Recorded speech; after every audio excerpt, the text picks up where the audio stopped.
Malapit na. Ayan na, doon na. Doon na yung bahay ni Amo. Doon, sa may basurahan. So, iuwi ko lang to. Tapos kunin ko yung bag ko doon sa bahay. Tapos, magde-day off na ako. Papakita ko kay Amo. Ayan, kasi alam niya na lumabas ako. So, pasok muna ako guys sa bahay. Kunin ko yung susi sa bag ko eh.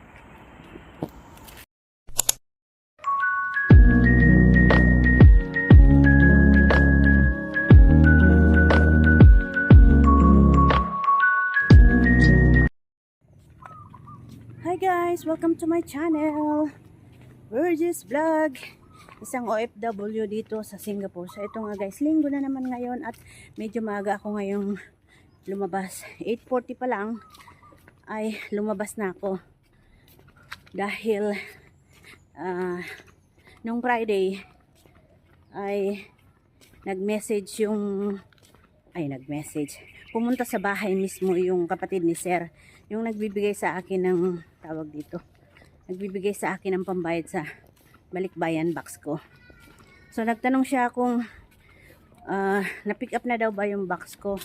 Sabi ko hindi pa. So meron daw siyang ibibigay na, ewan ko kung ano ba yun.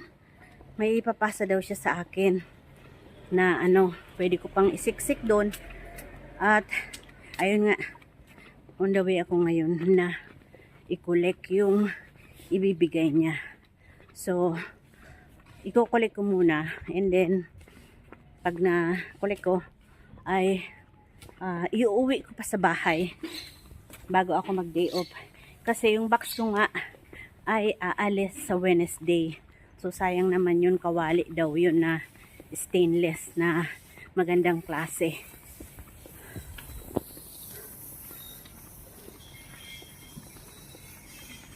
So pwede ko pa yung ilagay doon sa box ko. Kung medyo naman na, tatanggalin ko yung iba at iiwan ko na lang muna. Kasi napakamahal ng ganong klaseng kawali. Mamahalin mga gamit nun. Kaya pipick upin ko muna. So let's go muna guys. Ako'y magbabas. Bus? Yes, bus lang sa may Kings Albert Park. Doon yun. Doon sa may lumang train station. So see you later again guys. Bye muna. So naandito na nga ako guys sa may labas ng kondo ng kapatid ni Sir. So dito yan sa may Kings Albert Park. Albert Park. So dito yung kondo niya. At minessage ko na siya bago ako umalis pero walang reply. At pagdating ko rin dito, minessage ko siya. Wala pa siyang reply. So hindi pa ako makaakyat doon. Kaya hihintayin ko siya dito. 10 o'clock kasi ang usapan namin.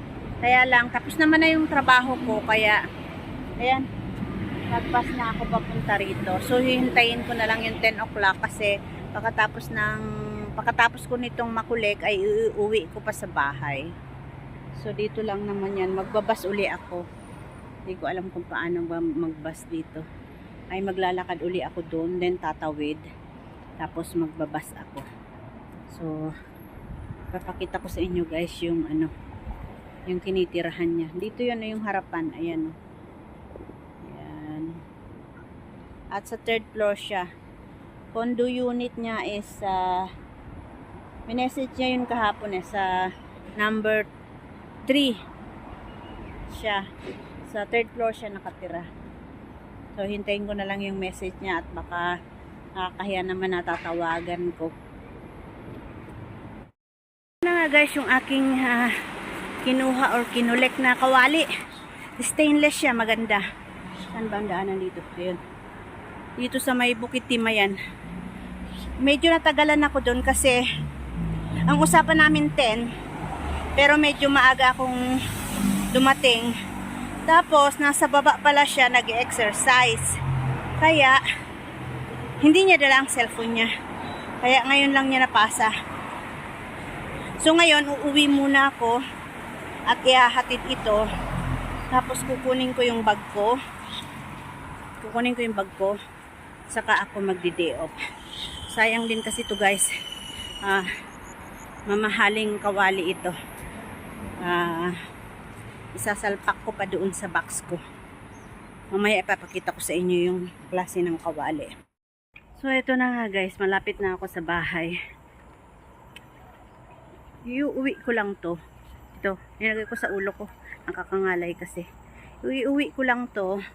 Tapos papakita ko sa inyo yung kwan. Dito na ako. Malapit na. Ayan na, yun na.